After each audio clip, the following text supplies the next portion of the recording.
This program is presented by University of California Television. Like what you learn? Visit our website or follow us on Facebook and Twitter to keep up with the latest UCTV programs.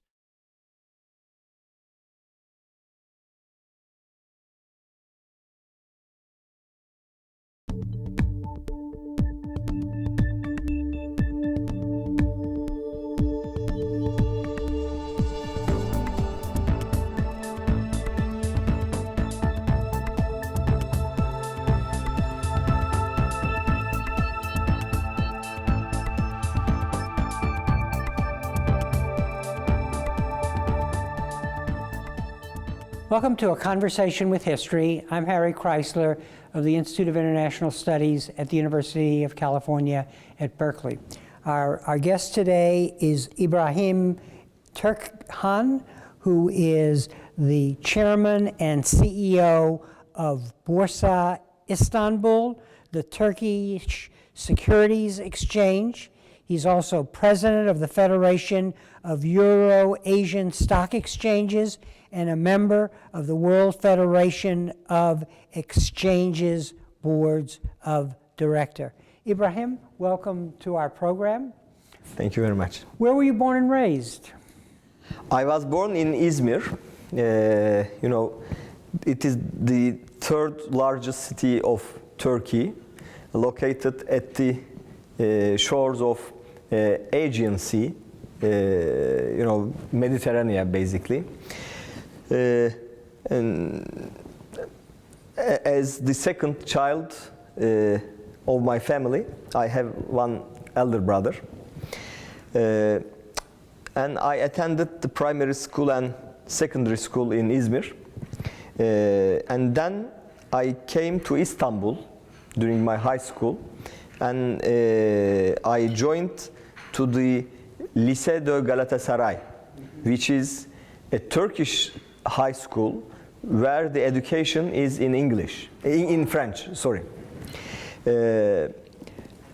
And the peculiarity of this school is that this is the oldest educational institution established in Turkey back to 1481. And during the Ottoman period, they started this school in order to provide human capital to the government. And then in 1868, the Ottoman government took a decision to modernize this school. And since at that time, France was the greatest power in the European continent, they adopted French educational system and they brought it into Turkey. And the education medium was French. Since then, has been so. So I was graduated from this high school, and in Turkey we have a university entrance exam. It's open to all graduates of high schools. This is a unique exam, and you pass this exam, and according to your score, they allocate you among different universities. I won this exam as being the first among 800,000 students. Gee. And I started to Boğaziçi University. Again, Boğaziçi University has a peculiarity. This is the first ever American university established outside of the United States. It was established in 1863. So I graduated from this university, and I decided to continue my career as an academician. So I made my graduate studies, first master and then PhD. During my PhD, I was awarded with a fellowship, and I went to the Geneva, Switzerland, University of Geneva, where I studied for a while, and then I moved to the United Kingdom at University of Leicester. Actually, next to Leicester, there is a very small town, Loughborough, and there is an excellent banking school in there. And since my dissertation my PhD studies was in financial economics. So I spent some time in Leicester, Loughborough, and then came back to Turkey. And this is my academic career. And I get the sense that you're embedded in Turkish history and culture, but you were fortunate enough to really get a very cosmopolitan education. Yeah. I'm curious about your parents. How did they shape your perspective on the world? Did they encourage this education? Of course. My mother was a teacher, and my father was a banker. But not a private banker, but he was a civil servant. He was working in a government-owned bank. So throughout my education, I always, won some fellowships, scholarships. So, in order to finance my education, because my family was from the middle class. But what was maybe more important in order shaping my, character was my grandparents, because my grandfather was a war veteran. He fought during the independence war of Turkey. And, this was always the feeling I had. I am indebted to my nation, to my country, so I have to serve for the good of my nation. And my grandmother was, a victim of, again, the First World War. This is not a well-known story, but there were Turks living in the Balkan region before the First World War. And during the First World War, they had to, migrate into Anatolia to leave their home towns, homelands, leaving everything behind. And 6 million people lost their lives during this time.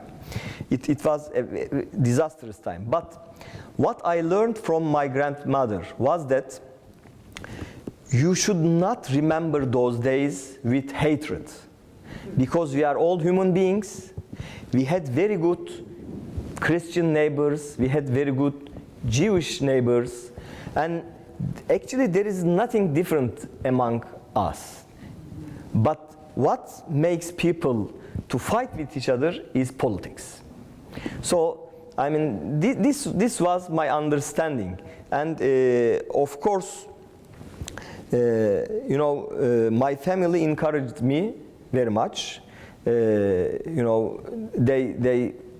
did as much as they could, to support, to finance my education, because it was not easy. Although I was awarded by several scholarships, etc. But yet, at the end of the day, you depend still on your family. And in our culture and in our tradition, unlike the Western world, you remain linked with your family until you get married. For example, it's very unusual for a Turkish family or for a young person to separate his or her house before he or she gets married. So, you basically continue to live with your parents. And even after, the family links are very strong. And I'm not talking about the, small family, the nucleus family, but all the relatives, a larger group of people. So, I should say that I am really indebted to my parents, because if I could succeed in something today, it is, of course, all thanks to their efforts. Did you see economics and finance and securities as a substitute for war? You discuss what happened to your grandmother and so on. So was it a way to navigate the world respecting sort of multiplicity of cultures, but also maintaining a strong Turkish identity? Is that fair? Well, let me put it in that way. We are now in Istanbul. Down to this hill, we are on top of a hill, you know. Down to this hill, there is a neighborhood called Ortaköy. Very, very close to here. If you go there, you will see a unique picture. There is a mosque. Couple of 100 meters away, you have a Christian Orthodox church. Almost next to it, you have a Jewish synagogue. And couple of maybe 100 meters away from them, you have a Catholic church. Today, it's not, you know, something original. But if you consider that this has been so since 15th century, and when you consider that during 15th century, people from different religions or different sects, even within the same religion, were killing each other, slaughtering each other. You can understand what does Istanbul mean. It is living together, but not living only together. You can live together, but not touching to each other. This is not the case. You share the same culture in some way. For example, I remember when I was a kid, we had our neighbors, Christian neighbors. While they were celebrating, for example, Easter, they were giving gifts to us, and we were doing the same during our own religious, you know, festivals. And so, in a sense, there is a common denominator as humanity, which is beyond everything. If you know, we can depend on those values, we can develop many things. And business and trade are important, not because only, you know, they provide a platform to people to come closer, but also business requires rationality, rational decision making. And when you become involved in business, immediately you become more rational and moderate, actually. On the other hand, trade means negotiation. And negotiation means compromise.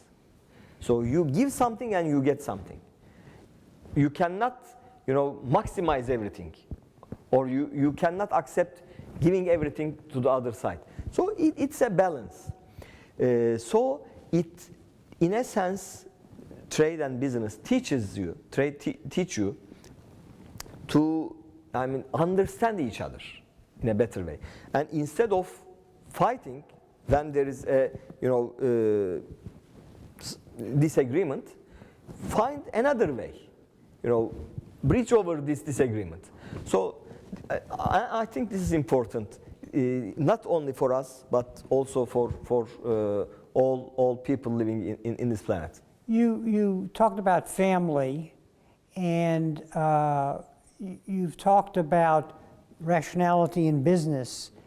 And what about geography? Where Turkey is physically, that must, as a crossroads, joining, linking continents and so on, that must also play into this in helping us understand your worldview. Not only as a crossroad or as a bridge which links you know, different cultures and civilizations together, but also if you look at the history, this land has always been the heart of civilizations. For example, Alexander the Great, during even his time, Anatolia, especially western part of it, was a very important, you know, center for culture, economy, trade, and civilization. And after that, during, for example, Roman Empire, again, Istanbul actually was the capital city of the Roman Empire for centuries. And Ottoman Empire, the same. You can go even earlier dates. As far as archaeological findings are suggesting, the first human settlement took place in Anatolia. I mean, there is somewhere near to a city in the southeastern Turkey. The name is Urfa, and near to it, there is a site, an archaeological site, where you have first ever temple, and archaeologists think that this temple was built even before human beings started to settle down and to have a settled life. And this land is the heart for many civilizations. While we were working about the Borsa Istanbul, we just recognized that again the first ever exchange was created in Turkey. It was in western part of the country.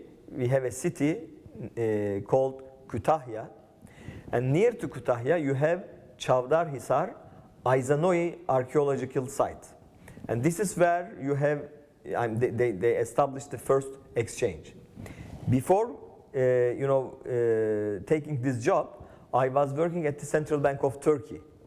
And I know that the first coin minted again in Turkey, in Anatolia, in western part of the Anatolia. It was the capital city of Lydian Empire, where they first minted a coin, golden coin. So, I mean, this feeling of, in terms of the geography, having served as the heart, as the center of many civilizations, really is very inspiring. And I get excited with this thought when this came to my mind. I think there were many people before me, and they did great jobs here. They contributed to the family of human beings. So I have to do the same. One other factor, and then we'll move into entrepreneurship. But what about religion?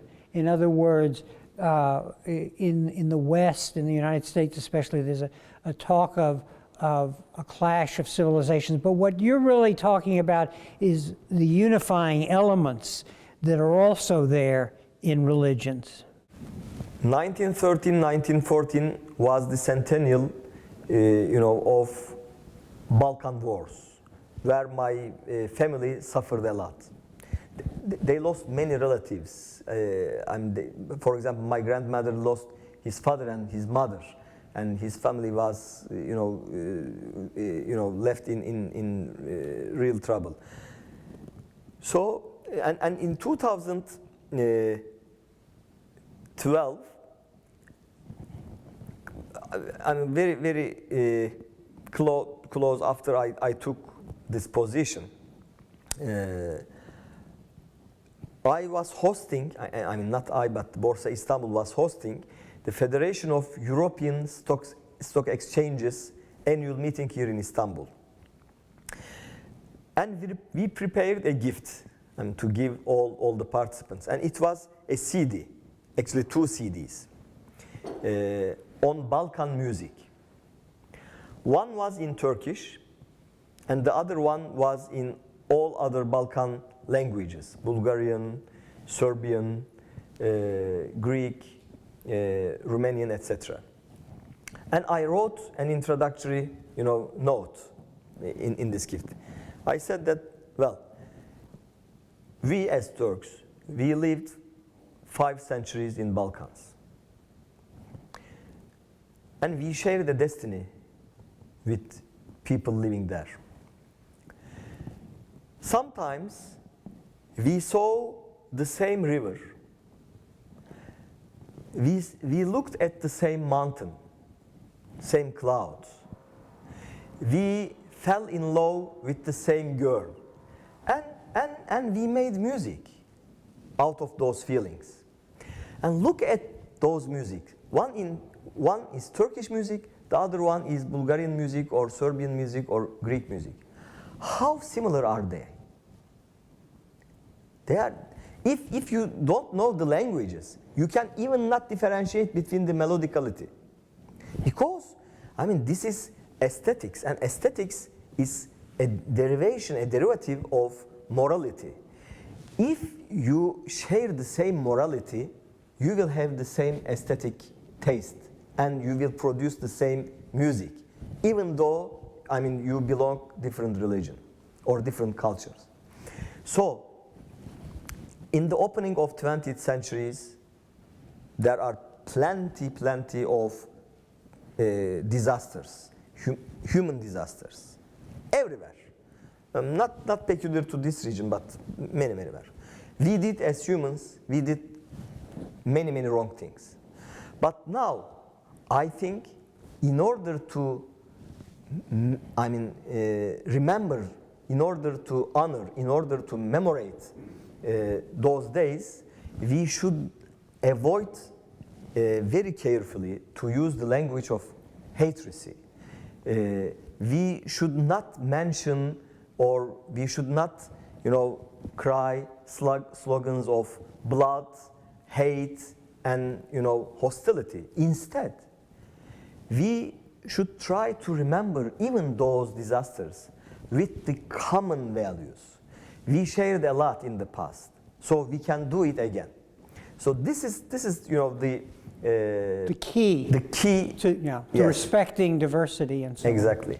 I like to ask my guests, and now I'd like to move to a different topic, which is the topic that the conference that you organized and that I'm here attending. This was a collaboration between the Borsa and the University of California, Berkeley, on entrepreneurship. And students watch our program, and I'm curious what you think are the skills required for students who aspire to be entrepreneurs. I mean, is there something that they should be learning other than the academic discipline? I mean, so what are the skills and what is the temperament that you have found in knowing and working with and studying entrepreneurs? To be an entrepreneur, you have to like it. You have to fall in love with what you are doing. If you are not in love with what you are doing, believe me, you cannot be a good entrepreneur. Then you'd rather, to be as an employed person. Why I am saying this? Because to start a new job, to start a new initiative, necessitates to give a lot. And only if you are in love, you can give those things without questioning, without hesitating. But as in love, it pays you back, and in an excellent manner. It makes you happy, not only because you are making money. I mean, you can make money out of everything. This is my message, maybe the most important message to all students listening us. Please, do not focus too much on the economic aspect of being an entrepreneur. Being an entrepreneur means that changing something. You bring something new that is non-existent before. So this is the first quality. I mean, you have to have passion with what you are doing. Second issue, of course, you need to get equipped not only with abilities, capacities, intellectual abilities or business capacities, but also morality. Morality is very important. Because we have a saying in Turkish, the confidence leaves you, goes away on the back of a horse, but comes back only on foot. It is very difficult to gain the confidence of people, but it is very easy to ruin it up. And entrepreneurial success heavily depends on confidence. In order to be successful, and you are starting a new initiative, it's new, not known very well, so the most important asset is confidence, credibility. In our culture, entrepreneurship is really very deep. It is embedded in our culture. And actually, I shared during my opening remarks statistics. It was a study, a research done by Eurobarometer. This is an institution linked to the European Council. And Eurobarometer is conducting researches, comparative researches, continuously in all countries. And they have a research on entrepreneurship. And according to the findings of this research, they ask people, do you want or are you interested in being self-employed or not? The average answer, the yes answer, the positive affirmative answer in Europe is 37%. So on the average, 37% of all people, of course, working in Europe, they are interested in being entrepreneurs. This figure is rising to 46 in the United States. So United States has a stronger entrepreneurial culture or inclination. When you move to the emerging markets, of course, you get higher results. For example, in China, 56%. In Brazil, 63%. But number one in the world is Turkey, with a score of 82%. And that means 82% believe. Yes. One day, he or she must be self-employed, an entrepreneur. So how? It's because of our society, our culture, our tradition.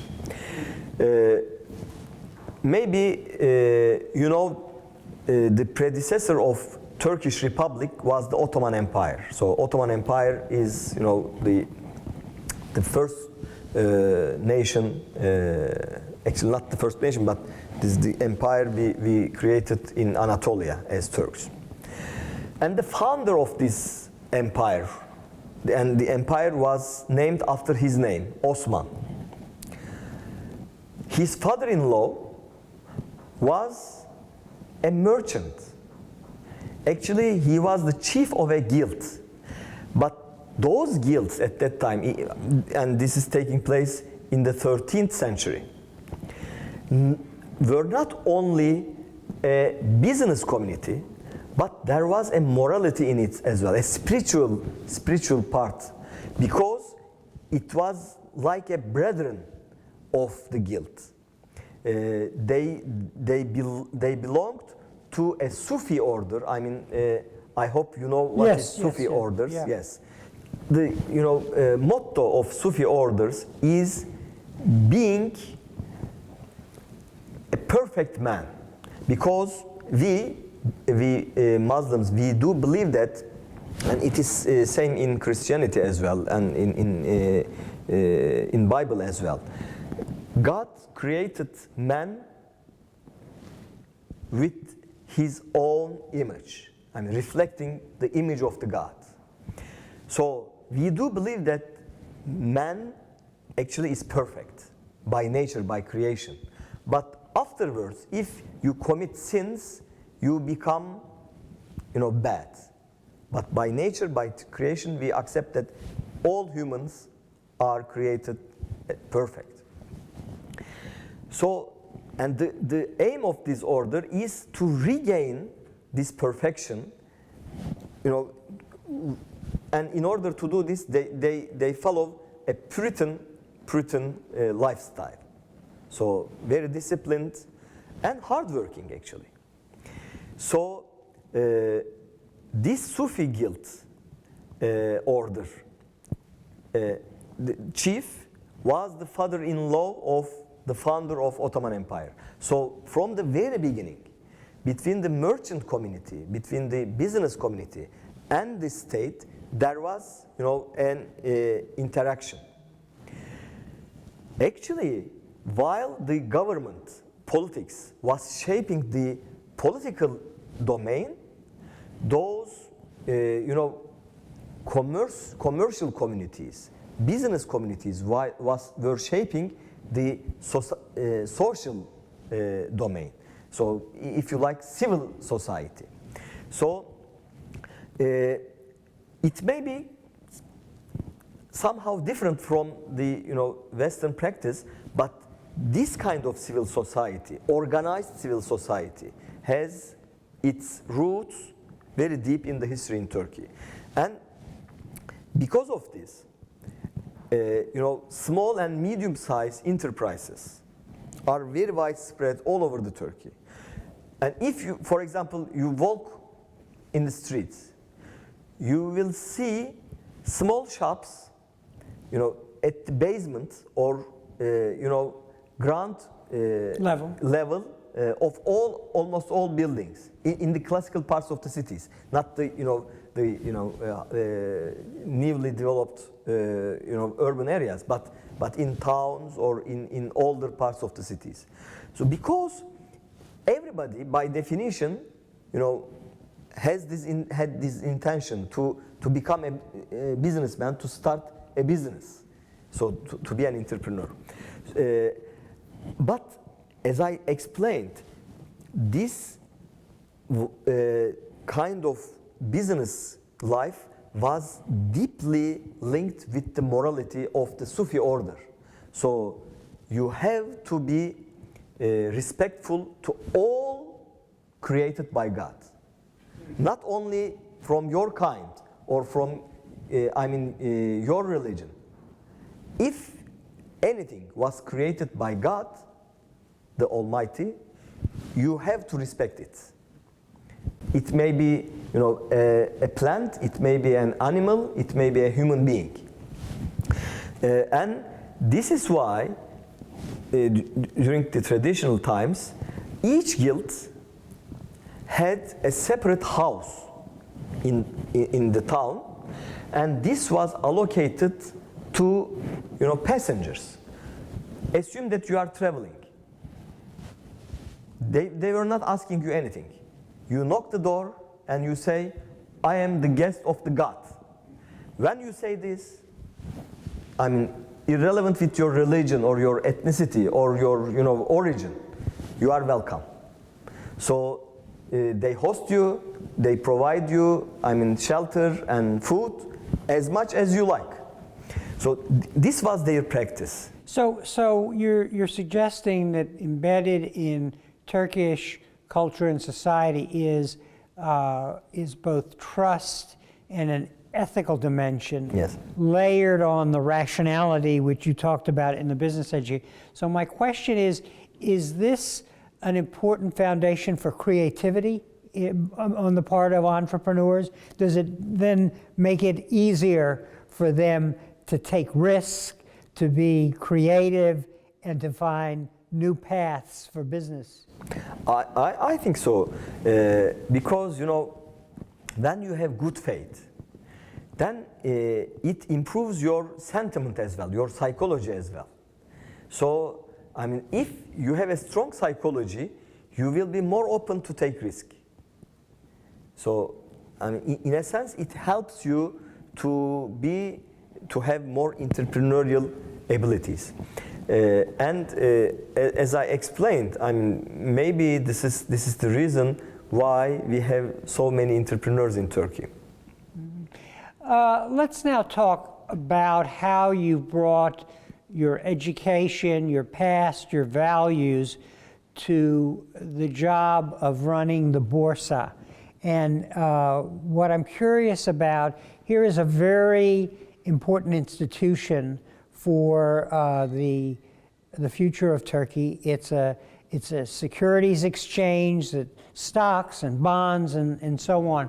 What do you see as your role as a leader of this institution in furthering entrepreneurship in Turkey for the world economy in the 21st century?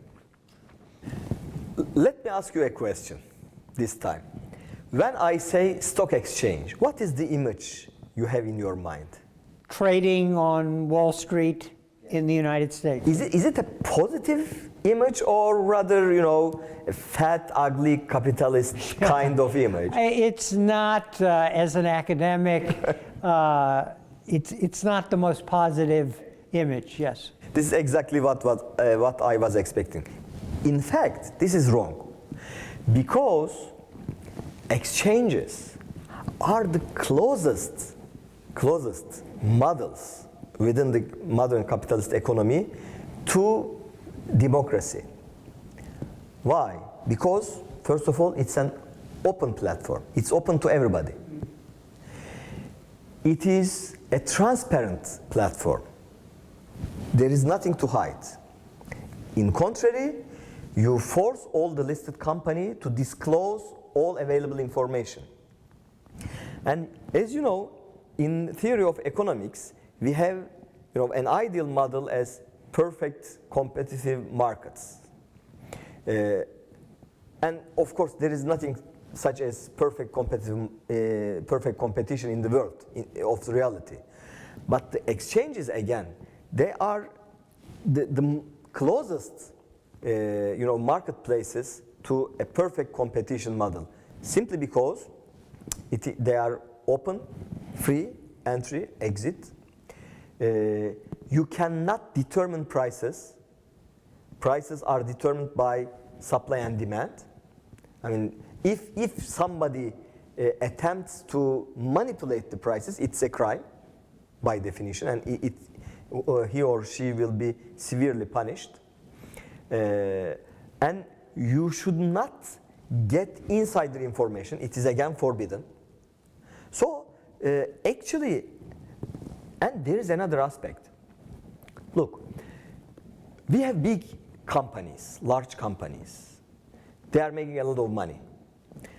And we as small individuals, actually, we cannot compete with them. But there is only one way for us to get benefit out of their success. This is being an equity partner with these companies. And the exchange is the only way to maybe, if you like, distribute the outcome of the modern capitalist economy back to the society. Because this is the only way you can socialize the profit.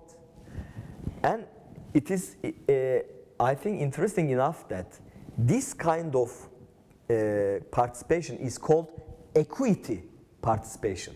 Equity, has a meaning close to the justice, fairness. Mm-hmm.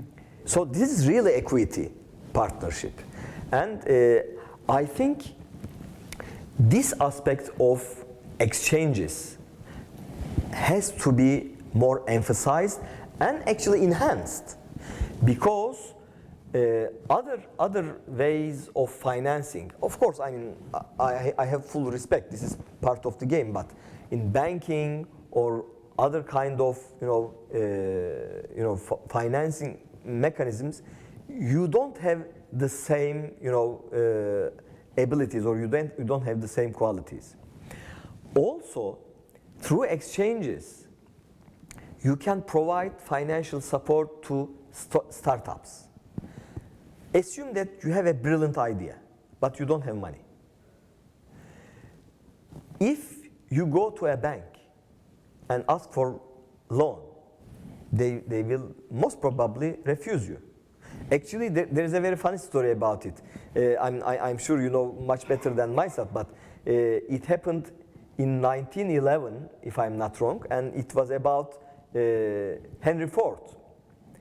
During the very early stages of his career, you know, he went to a bank and asked for the loan, and he said to the clerk, the credit officer, "Look, I've just invented something new. There is an innovation. I will bring everything on a assembly line, which will make the production cost very low, so that middle class, everybody will be able to afford to buy a car." And the credit officer looked at him and said, "Well, Mr. Ford, thank you for coming here. Please, we'll call you back again." And he took notes in the file, saying that, "What a crazy man. How does it come that middle class people, ordinary people, someday will be the owner of the cars?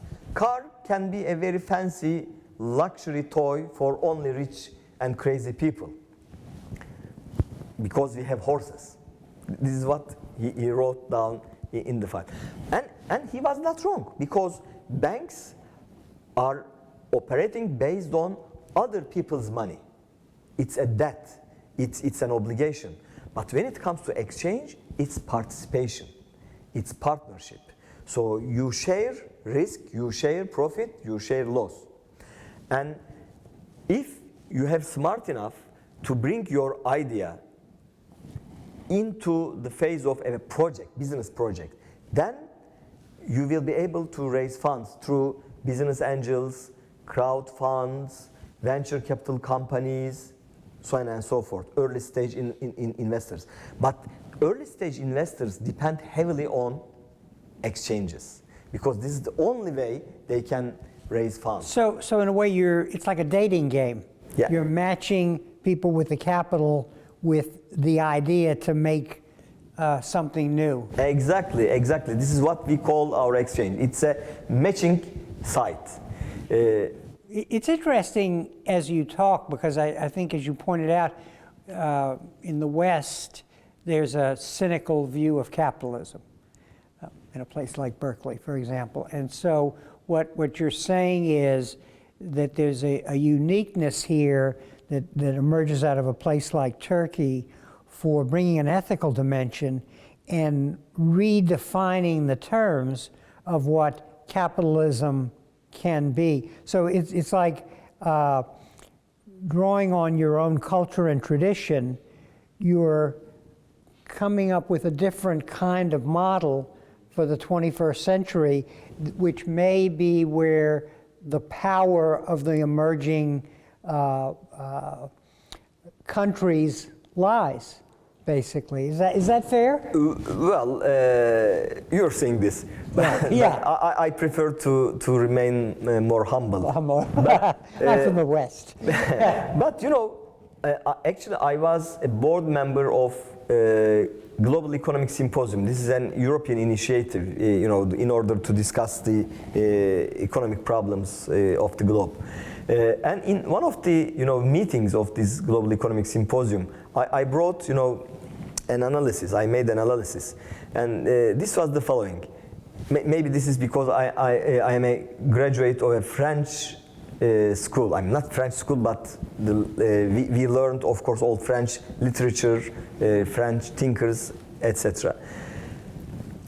The French Revolution, of course, was a very promising move for humanity, and their slogan was "Liberté, égalité, fraternité." Liberty, equality, and brotherhood. At the first stage, we went after the liberty because, during the Middle Age, there was slavery, there was, this feudal system which, took captive everybody. So liberty was very important for us, and out of this liberty, we developed the libertarian or liberal systems. And as an outcome of this, we had capitalism. But capitalism has some deficiencies. It has side effects on society, human psychology, even for the environment. So then the next wave came, equality, and this was what with socialism.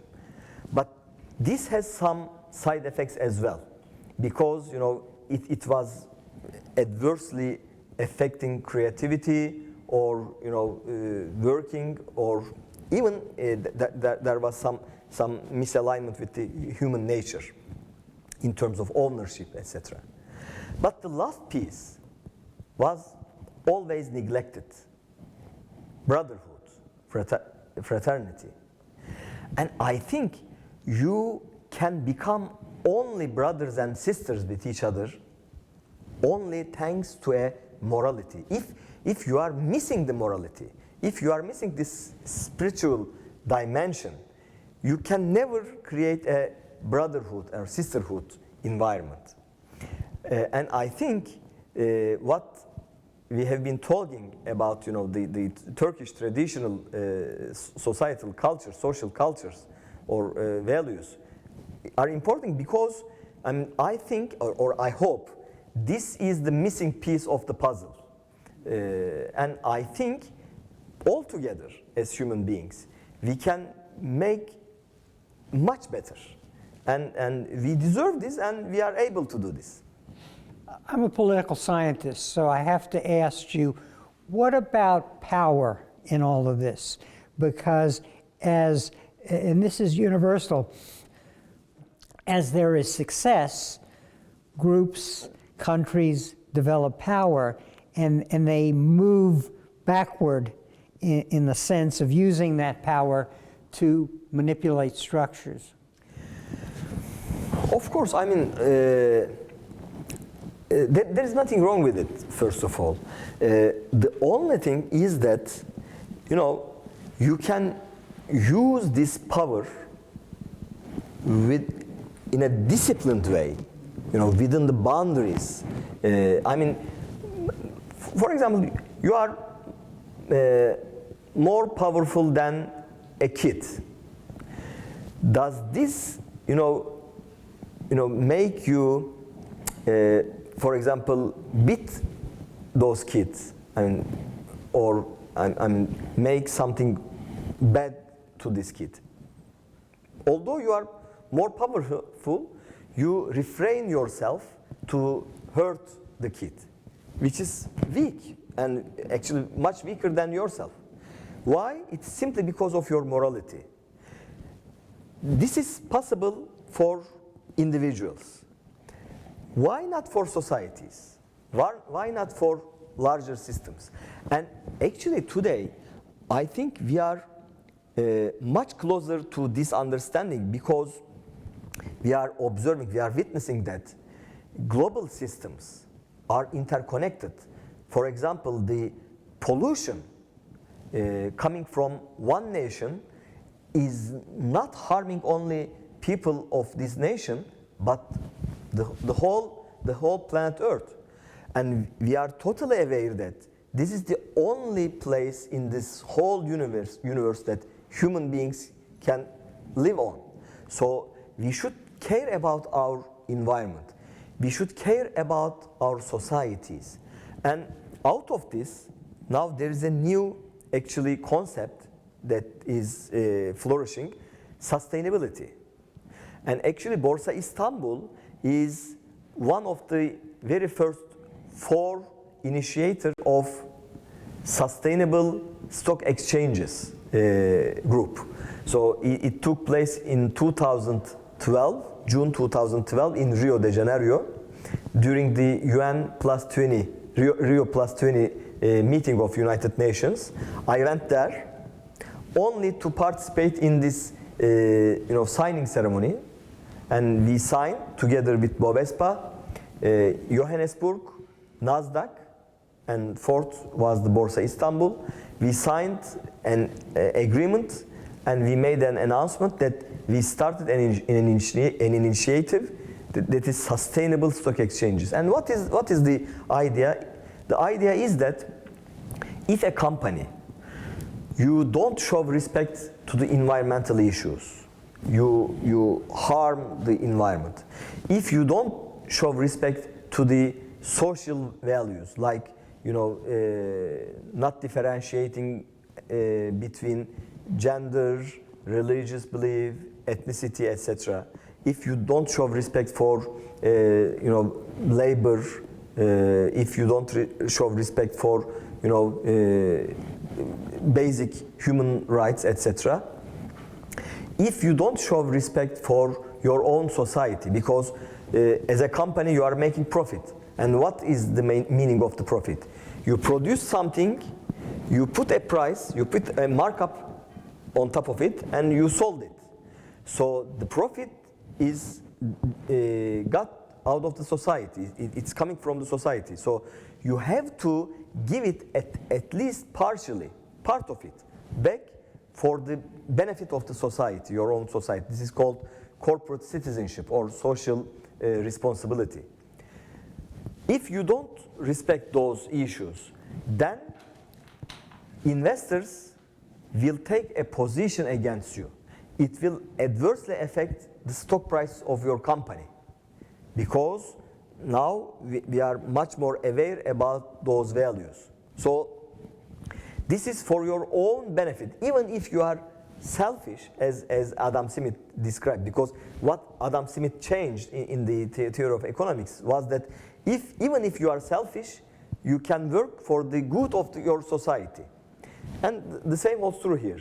Even you are selfish and you are acting for the benefit of your own company, you have still to respect environment, social values, and corporate governance. I have two more questions, and one is your other position has been president of the Federation of Euro-Asian Stock Exchanges. What are you learning from each other? Well, it's a very interesting, actually, gathering. This is a club of stock exchanges in the region, and when I say region, it covers Southeastern Europe, West Asia, including Middle East, and also the Mediterranean basin, I mean the North Africa. And the idea is very simple. We are similar to each other, and we are sharing the same positions. I mean, we have same problems, we have same concerns. But to be honest, in order to create something feasible and sustainable in the financial service industry, especially in exchange industry, you need a certain size. Without size, it's not feasible.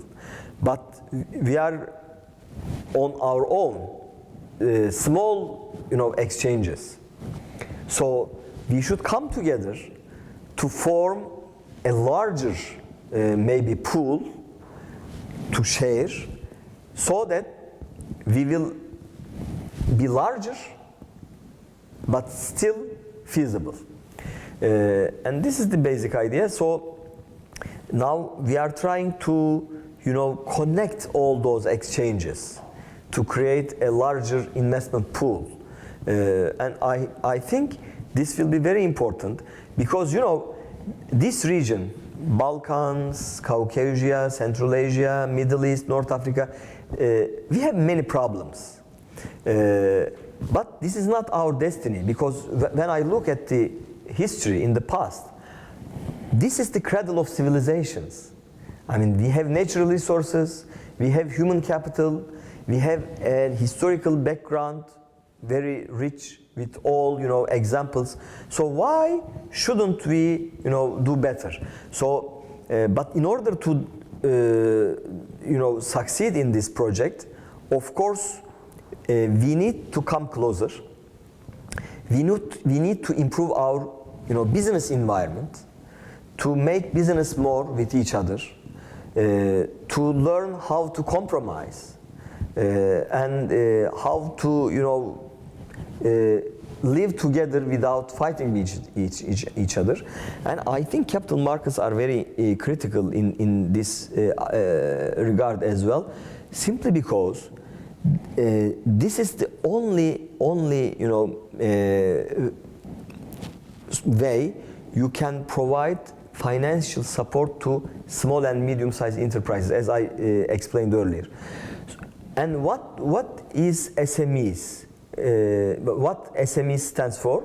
Well, again, back to my opening remarks, as I said, this is a research conducted in Turkey, a survey in Turkey.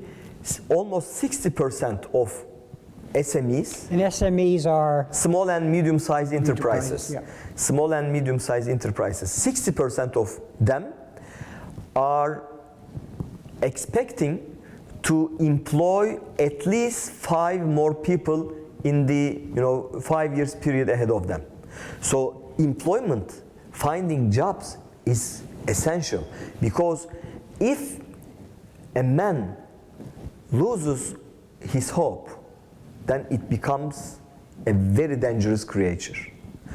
The hope is very important. As far as somebody hopes that he will be able to bring food to his family, he will be able to have a shelter for his family, then of course he will continue to remain within the boundaries. So this is why small and medium-sized enterprises and entrepreneurship is important. This is why capital markets and exchanges are important, and this is why Federation of Eurasian Stock Exchanges is important. One final question. If students were to watch this program, and they do globally, what advice would you give them to prepare for their future in the 21st century if they envision themselves as future entrepreneurs? Well, obviously sustainability will be the critical element, because as we develop as human beings, development, growth creates some stress over our financial services industry, and we observed the outcome of this as financial crisis. This puts stress on societies, and it reflects itself as a tension, social tension, within countries sometimes, within different groups, or between countries. It puts stress on human psychology, and it causes many diseases. So we have to keep in our mind that sustainability is a very important issue. We should not only consider our lifetime, but also future generations. And we should create sustainable initiatives. Also, actually this is taken by the advertisement of a company, but of course I will not give the name. They call glocality. So you have to be on the one hand global, but on the other hand local. So glocal is the key success, maybe quality. You have to understand your own local conditions, but you have to be open to the global network as well.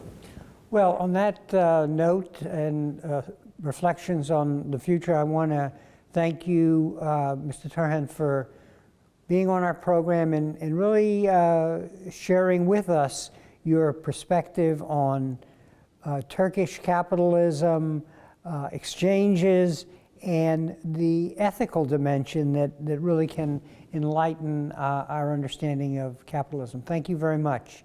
And thank you very much for joining us for this conversation with history.